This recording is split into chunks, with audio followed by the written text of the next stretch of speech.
ஆண்டவருக்குள் பிரியமான சகோதர சகோதரிகளே, திருப்பலியில் இணைவோம், திரு அவையில் உயர்வோம் என்கிற ஒரு சிறப்பான தலைப்பில் சிந்திக்க உங்களை நாங்கள் இன்று அன்புடன் அழைத்து நிற்கிறோம். திருப்பலி என்பது மிக உயர்வான ஒரு திரு அவையினுடைய ஜெப முறை. இந்த ஜெப முறையை நாம் எல்லோருமே சிறப்பாய் கடைபிடிக்கும் போது அதில் இருக்கக்கூடிய ஆற்றல்கள் நமக்கு நிறைவாய் கிடைக்கும். ஒரு சாதாரணமா நம்ம சொல்றோம், ஒரு மருந்து அது இந்த மாதிரி பயன்படுத்தப்பட்டா, உதாரணத்திற்கு கீரை வகைகள், உணவு வகைகள், அதை பார்த்தீங்கன்னாக்க அதை நல்லா சமைத்து நம்ம சாப்பிடும்போது அது நமக்கு ஆற்றல் அளிக்கிறது. அதை போய் நீங்க எண்ணெயில போட்டு வறுத்துட்டீங்கன்னா அதனுடைய ஆற்றல் சில நேரம் அது மாறி போயிடும்.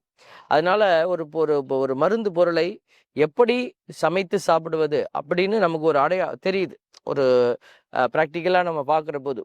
அதே போல திருப்பலியையும் எப்படி செயல்படுத்த வேண்டும் என்பதை நம்ம தெரிந்திருக்க வேண்டும்.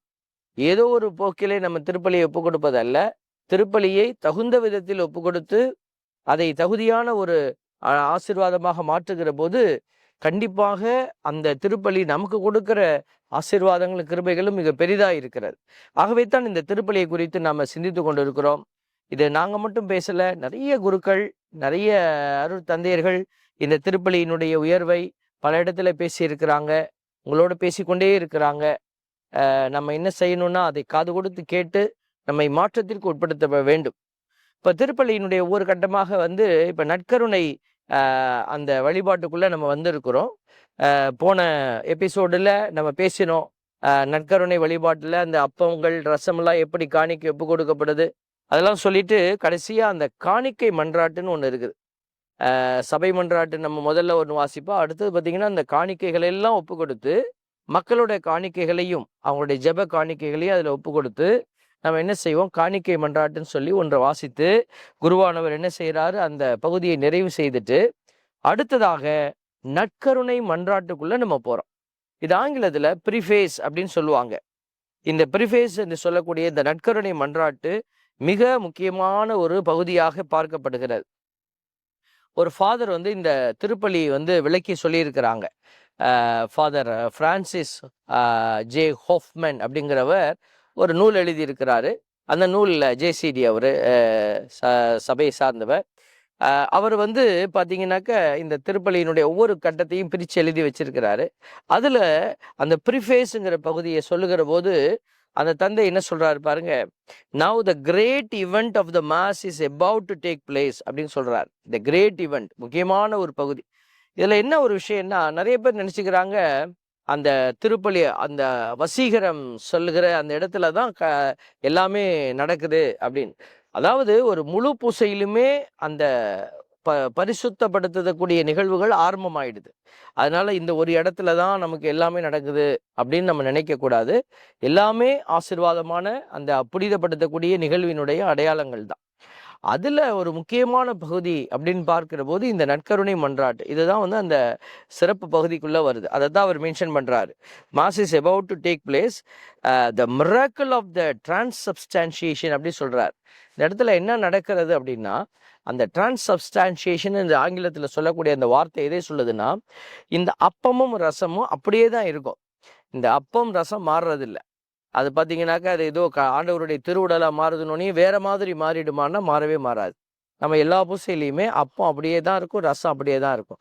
ஆனா நம்ம மாறுதுன்னு சொல்றோம். அது எது மாறுதுன்னா, அதனுடைய உட்பொருள்கள் மாறுகிறது, அதனுடைய உள் அடையாளம் மாறுகிறது. அது வெறும் ரசமாக இல்லை, அது ஆண்டவருடைய திரு ரத்தமாக மாறுகிறது. ஆனால் வெளியில பார்க்கும்போது நமக்கு ரசம் போல தான் இருக்கிறது. அது அப்பம் அப்பத்தை போல தான் இருக்கிறது. அதுல டேஸ்டோ எதுவுமே மாறுறதில்லை. ஆனால் அதன் உள்ளே கடவுளுடைய அது திருவுடலாக அது மாற்றம் அடைகிறது. ஒருவேளை கடவுள் அதை அப்படியே மாத்தி தராரு அப்படின்னாக்க நமக்கு எப்படி இருக்கும், அதை எப்படி நம்ம சாப்பிட்றது, ஆண்டவருடைய உடலை எப்படி நம்ம அந்த நேரம் அப்படியே எடுத்து சாப்பிட்றது, மனிதனுக்கு அது கஷ்டமாக இருக்கும். அதனால கடவுள் பாருங்க எவ்வளவு ஒரு இரக்கத்தின் கடவுள். அதை அப்படியே வைத்துவிட்டு அதன் உள்ளே இருக்கக்கூடிய அந்த குணாதிசயத்தை, அந்த குணத்தை அவர் மாற்றி தருகிறார். அதை பரிசுத்தப்படுத்தி அவருடைய திருவுடலினுடைய ஆற்றலை அதற்குள்ளே வைத்து கொடுக்கிறார். இவ்வளவு பெரிய அதுதான் நம்ம தமிழ்ல ஆங்கிலத்துல டிரான்ஸ்சப்ஸ்டான்சியேஷன். அந்த பொருள் அப்படியே இருக்கும், அந்த பொருளின் தன்மையானது மாற்றப்படுகிறது என்கிற அடையாளத்தை குறிப்பது தான் அந்த வார்த்தை. As the Eucharistic prayer begins, everyone is standing. எல்லோரும் எழுந்து நின்று இந்த ஜெபத்தை நம்ம சொல்றோம். The priest invites the people to pray with him and a dialogue takes place between the priest and the people. இப்போ பாருங்க, ஒரு வழிபாடு, அதை தான் நான் அடிக்கடி சொல்லுவது. ஒரு வழிபாடு அப்படின்னா நம்ம எல்லாருமே அந்த திருப்பலி நிறைவேற்றுறோம். குருவானவர் மட்டும் திருப்பலி நிறைவேற்றல, ஃபாதரும் இந்த இடத்துல திருப்பலியை நிறைவேற்றுறதுக்கு அவருடைய போஷனை செய்கிறாரு. திருப்பலி ஒப்பு கொடுக்க வந்திருக்கிறவர்கள் யாருன்னு கேட்டால் அவர்களும் குருக்கள். நான் அடிக்கடி சொல்லக்கூடிய விஷயம் இதுதான். நீங்கள் ஞாயிற்றுக்கிழமை திருப்பலிக்கு கட்டாயமாக வர வேண்டும் என்று வலியுறுத்தப்படுகிறீர்கள் திருச்சபை கட்டளைப்படி. ஏன் நீங்கள் வலியுறுத்தப்படுகிறீர்கள் என்று சொன்னால், திருமுழுக்கு பெற்ற எல்லோருமே திருப்பலிக்கு வரணும். காரணம், நீங்கள் திருமுழுக்கிலே குருவாக உயர்த்தப்பட்டிருக்கிறீர்கள். பொது குருத்துவம், இயேசுவினுடைய குருத்துவத்தில் இணைந்திருக்கிறீங்க. அப்போ குருக்களாகிய நாம் அனைவரும் இணைந்து வந்து தான் அந்த பலியை ஒப்பு கொடுக்கணும். இதை குழந்தைகளுக்கு நம்ம சொல்லிக் கொடுக்கணும், வாலிப பிள்ளைகளுக்கு சொல்லிக் கொடுக்கணும். இதை நம்ம தெரியாததுனால தான், நான் எதுக்கு பூசைக்கு போகணும், இந்த வாரம் போல அடுத்த வாரம் போய்க்கலாம். அப்போ என்ன செய்கிறாங்க, நிறைய பேர் என்ன செய்கிறாங்க, இந்த திருப்பலியை நிராகரிக்கிறாங்க. தான் குருத்துவ அபிஷேகத்தில் இருக்கிறேன் என்பதை அறியாத பிள்ளைகள் அதை என்ன பண்ணுறாங்க, அதை நிராகரிக்கிறாங்க, அதை தள்ளி போடுறாங்க. அதனால நீங்கள் முதல்ல உணர்ந்திருக்கிறீங்களா அப்படிங்கிறத பார்க்கணும். அப்போ ஒரு குருத்துவ பொறுப்பை நம்ம நிறைவேற்ற வரும்போது, ஒரு குருவானவர் ஒரு சகோதரர்களோட பேசி கொண்டிருந்த போது அவர் சொன்னாங்க, அந்த ஃபாதரை எங்களுக்கு ரொம்ப கஷ்டமா இருக்கு அப்படின்னாங்க. ஏன், என்ன பிரச்சனை? நல்ல ஃபாதர் தானே. நல்ல ஃபாதர் தான், ஆனால் பூசை வைக்கும் போது அவர் என்ன பேசுறாருனே புரியல, அவர் மொய்ங்கிறாரு, எங்களுக்கு ரொம்ப கஷ்டமா இருக்கு. திருப்பலியை ஒரு பார்த்தது போல, திருப்பலியை ஒப்பு கொடுத்தது போல ஒரு உணர்வே இல்லை அப்படின்னு சொல்றாங்க. கண்டிப்பாக இப்போ உங்க உணர்வு சரி அப்படின்னா, நீங்க சொல்லக்கூடிய அந்த குற்றச்சாட்டு சரி அப்படின்னா, நீங்கள் எப்படி செயல்படுகிறீர்கள்? அப்போ அடுத்தவர் மீது நம்ம வைக்கிற ஒரு குற்றம், இது பழி சொல் சரி என்று நம்ம நியாயப்படுத்துறோம் அப்படின்னா, நாம அதையே செய்கிறோம் அப்படின்னா எப்படி இருக்கும்? இப்ப எதற்காக இதை நான் சொல்லுகிறேன் அப்படின்னா, ஒரு பலி ஒப்பு கொடுக்கிற போது குருவானவருக்குன்னு ஒரு வார்த்தை இருக்குது, மக்களுக்குன்னு ஒரு வார்த்தை இருக்குது. அப்ப 2 பேருமே அதை சொல்லுகிற போதுதான் தகுந்த விதத்தில், தகுந்த ஒரு சத்தத்தில். நம்ம ஒரு சாமியார் நல்ல சத்தமா பூச வைப்பாரு, மக்கள் பக்கத்துலேருந்து பார்த்தீங்கன்னா சில நேரம் சத்தமே வராது. ஆண்டவர் உங்களோடு இருப்பாராக அப்படின்னு சாமியார் சொல்லும்போது, மக்கள் உம் ஆன்மாவோடும் இருப்பாராகன்னு சத்தம் இல்லாமல் சொல்லும்போது, அந்த இடையூறை நம்மளால பார்க்க முடியும். மக்கள் விருப்பம் இல்லாமல் சொல்வதை போல, அல்லது அவர்களுக்கு இது தெரியாது என்பதை போல இருப்பது எல்லாமே நம்மளுடைய அந்த அறியாமை, இந்த திருப்பலியினுடைய பொருள் உணர்வை புரிந்து கொள்ளாத நிலையையும் பொறுப்பை உணராத நிலையையும் நம்மால அங்க பார்க்க முடியும். ஆகவே தான் இன்றைக்கு நம்ம இதெல்லாம் நம்ம அழுத்தமாக பேசி கொண்டிருக்கிறோம். அன்புக்குரியவர்களே, இந்த திருப்பலியினுடைய ஆற்றலை நம்ம உணர்ந்து செயல்படுகிற ஒரு முக்கியமான நேரம் தான் இந்த நற்கருணை மன்றாட். எல்லாரும் இதயத்தை பலிபீடத்தின் மீது வைத்து நம்ம எல்லாருமே கடவுளை புகழக்கூடிய நற்கருணை மன்றாட்டு புகழக்கூடிய ஒரு அருமையான நேரம். அதனாலதான் இவர் சொல்றாரு பாருங்க, it is the priest invites the people to pray and to have a dialogue. அந்த இடத்துல ஒரு டயலாக் நடக்குது அப்படிங்கிறார். அப்படின்னா என்ன அர்த்தம்?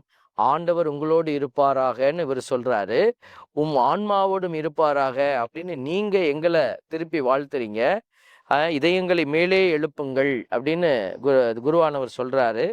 ஆண்டவரிடம் எழுப்பியுள்ளோம் அப்படின்னு நம்ம உறுதி செய்கிறோம். 3வது, நம் இறைவனாகிய ஆண்டவருக்கு நன்றி கூறுவோம் அப்படின்னு சொல்லும் பொழுது அதை நீங்க சொல்றீங்க, அது தகுதியும் நீதியும் ஆனது என்ற வார்த்தையை நீங்க சொல்றீங்க. எவ்வளவு அற்புதமான வரிகளை நம்ம சொல்றோம் பாருங்களேன். இந்த பகுதி பாடப்படுகிறது அப்படின்னா அது ஒரு ரொம்ப கிரேஸ்ஃபுல்லா அது உணர்ந்து பாடப்பட்டு தான் அந்த பகுதி ஒப்பு கொடுக்கப்படுகிறது. நீங்க குருவானவர் மோஸ்ட்லி எல்லாருமே இந்த திருப்பலி, ஞாயிற்றுக்கிழமை திருப்பலியில இதெல்லாம் பாடுவாங்க. சில நேரத்துல நார்மல் திருப்பலி அப்படின்னும் போது இதை நம்ம பாடுறதில்லை. சிறப்பு திருப்பலியில எப்போதுமே நம்ம பாடுறோம். அதனால இது பாட்டு பாடுனா ஒரு சிறப்பு, பாடலைன்னா சிறப்பு அல்ல, அப்படி கிடையாது. இது நேரத்தை கருதி இதை நம்ம டெய்லி மாஸ் ஒவ்வொரு நாளும் நடத்தக்கூடிய திருப்பலியில எல்லாரும் அவசரமா வேலைக்கு போகணும். அதனால நம்ம என்ன செய்யறோம், இது எல்லாத்தையும் நம்ம வாசிக்கிறோம். இது ஞாயிற்றுக்கிழமைகளில் இது ஒரு மக்களுக்கான திருப்பலியா இருப்பதனால அதை பாடி ஒப்பு கொடுக்கிறது நல்லது என்று அறிவுறுத்தப்பட்டிருக்கிறார். ஆகவே தான் இதை முழுவதுமாக குருக்கள் பாடுவதை நம்ம பார்க்குறோம். அப்புறம் இந்த டயலாக் முடிஞ்ச பிற்பாடு குருவானவர் ஜெபத்தை ஆரம்பிக்கிறார் பாருங்க. ஜெபத்தை ஆரம்பிக்கும் போது அவர் பாருங்க, ஆண்டவரே தூயவரான தந்தையே அப்படி சொல்லி ஆரம்பிப்பார். இந்த ஜெபம் தான் மிகப்பெரிய ஜெபமாக இருக்கும். இது எல்லாமே ஜெபம். இது ஏதோ ஃபாதரா விரும்பி பாடுறாரா, இது ஏதோ அவரா சொல்றாரான்னா இல்லை, இங்க எல்லாமே இருக்கிறது தான் நம்ம சொல்றோம். அப்ப அவர் சொல்றாரு பாருங்க, இந்த ஃபாதர் என்ன சொல்றாரு, if the if the people respond with the energy and enthusiasm, it is clear signal that they have faith and that they want to be there. ரொம்ப தெளிவா சொல்றாரு. மக்கள் வந்து சத்தமா பதில் சொன்னாக்க அவங்கக்கிட்ட நம்பிக்கை இருக்குதுன்னு அர்த்தம். அவங்க அங்க இருக்க விரும்புறாங்கன்னு அர்த்தம். இல்லைன்னா விருப்பம் இல்லாம உட்கார்ந்துருக்கிறாங்க, அவங்க கிட்ட நம்பிக்கை இல்லை அப்படிங்கிறத அது அடையாளப்படுத்துது. அதனாலதான் நான் அழுத்தமாக நாங்கள் சொல்லிக்கிட்டே இருக்கிறோம், நீங்க பார்ட்டிசிபேஷனை நல்லா கொடுங்க. பக்கத்துல இருக்கிறவங்க நீங்க சத்தமா சொல்றதை கேட்டு அவங்க ஒரு 10 பேர் உற்சாகப்படுத்தப்படணும்.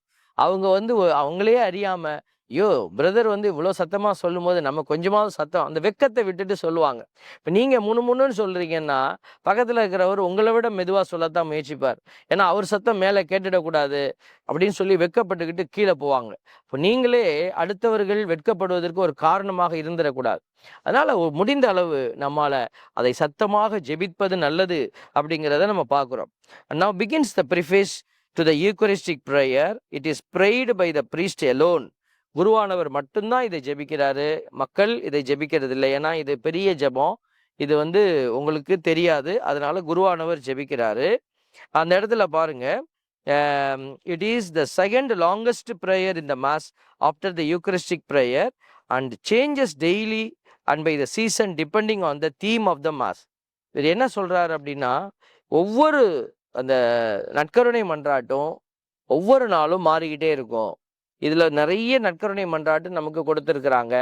அந்த நற்கருணை மன்றாட்டு ஒவ்வொரு காலத்திற்கேற்ப, சீசன் சொல்ல லிட்டர்ஜிக்கல் சீசன், வழிபாட்டு காலங்கள்னு பிரிக்கிறோம். அந்த வழிபாட்டு காலத்திற்கேற்ப இது பிரிக்கப்பட்டு ஒவ்வொரு நாளும் அது வித்தியாசமாக செபிக்கப்படுகிறது. அப்ப பாருங்க, இந்த ஒரு சிறப்பான ஜெபத்தை தான் நம்ம இந்த இடத்துல நம்ம பார்க்குறோம். To follow the prayer more closely and drive greater benefit from the prayer, you can follow the prayer in your printed worship resource. நிறைய பிரிண்டட் ஃபார்ம்ஸில் இதை உங்களுக்கு சில நேரம் டிஸ்ட்ரிபியூட் பண்ணுவாங்க. இல்லை நீங்கள் விரும்புனீங்கன்னா இதை நிறைய புத்தகத்தில் இது அவைலபிளாக இருக்கிறது, நம்ம எடுத்து ஃபாலோ பண்ணலாம், பண்ணக்கூடாதுன்னு இல்லை. அதனால் அந்த நேரம் நீங்கள் அறிவுபூர்வமாக நம்ம வந்து காதலை கேட்டு அதை நம்ம ஒப்பு கொடுப்பது சிறந்ததாக கருதப்படுகிறது. ஆகவே இந்த நற்கருணை மன்றாட்டு அப்படிங்கிறது வந்து ஒரு மிக முக்கியமான ஒரு நீண்ட ஒரு ஜெபம் அந்த இடத்துல ஜெபிக்கப்படுகிறது. அதை குருவானவர் ஜெபிக்கிற போது நீங்களும் காதலை வாங்கி அதை மனதிலிருந்து எழுப்ப வேண்டும். மேகம் போல, மேகஸ்தம்பம் போல அந்த ஜெபங்கள் வந்து எழுப்பப்படுகிற போது அந்த ஒரு மனதாக நம்ம எல்லாரும் ஜெபிக்கிற அந்த ஜெபத்தினுடைய ஆற்றல் கண்டிப்பாக விண்ணகத்தின் கதவை திறக்காமல் போகாது. ஏன்னா திருச்சபை கொடுத்திருக்கிற ஜெபத்தை தான் நம்ம இணைந்து ஜெபிக்கிறோம். கண்டிப்பா கடவுள் அந்த இடத்துல ஒருமனப்பட்டு நம்ம ஜெபிக்கிற போது அந்த இடத்துல கண்டிப்பா நிறைவோடு அவர் வந்து தங்கி இருந்து நம்மை ஆசீர்வதிப்பார். ஆகவே இந்த நற்கருணை மன்றாட்டு இனிமேல் சொல்லப்படுகிற போது நீங்க உங்களுடைய பங்களிப்பை உற்சாகமாய் வைத்து அது என்ன சொல்றாங்கிறத நீங்கள் உணர்ந்து அதில் பங்கெடுக்க உங்களை அன்புடன் அழைக்கிறோம். அடுத்த எபிசோட்ல இந்த நற்கருணை மன்றாட்டு எந்தெந்த மாதிரி அது நமக்கு வகுக்கப்பட்டு கொடுக்கப்பட்டிருக்கிறது என்பதை உங்களுக்கு நாங்கள் தெளிவுபடுத்துவோம். அதுவரை எங்களோடு இணைந்திருங்க. திருப்பலியில் நாம் இணைந்திருப்பது பெரிய ஆசீர்வாதம். கடவுள் உங்களை நிறைவாய் ஆசீர்வதிப்பார். God bless you.